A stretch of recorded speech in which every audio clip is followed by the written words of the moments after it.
Hello, আসসালামু আলাইকুম। সবাইকে কেমন আছেন? অবশ্যই ভালো আছেন। তো হঠাৎ করে বিকেলবেলা সবাই মিলে প্ল্যান করলাম যে খিচুড়ি খাবো।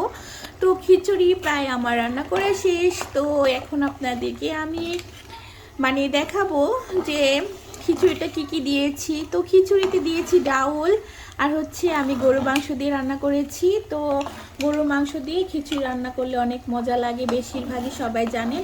তো এখন আমার প্রায় রান্না করা শেষ। এখন আমি ধনেপাতা দিয়ে খিচুড়িটা নাড়া দিয়ে নামিয়ে ফেলবো। এই হচ্ছে আমার ধনেপাতা, এখন আমি খিচুড়ির মধ্যে ঢেলে দিব। আর দেখেন আমি কুচি কুচি লাল শাক বনিয়েছি, খেতে থেকে উঠাই নিয়ে আসছি। এখন এগুলো আমি বেছে নেব। এখন আমি ধনেপাতাগুলো দিয়ে দিব। খিচুড়িতে ধনেপাতা দিলে অনেক সেন্ট এবং মজা লাগে। তো আমি ধনেপাতাগুলো দিয়ে দিলাম, একটু নাড়াচাড়া দিয়ে নামিয়ে ফেলবো। খিচুড়িটা অনেক সেন্ট আসছে। তো আসসালামু আলাইকুম, সবাইকে ধন্যবাদ। আপনারাও বাসায় খাবেন গরু মাংস দিয়ে।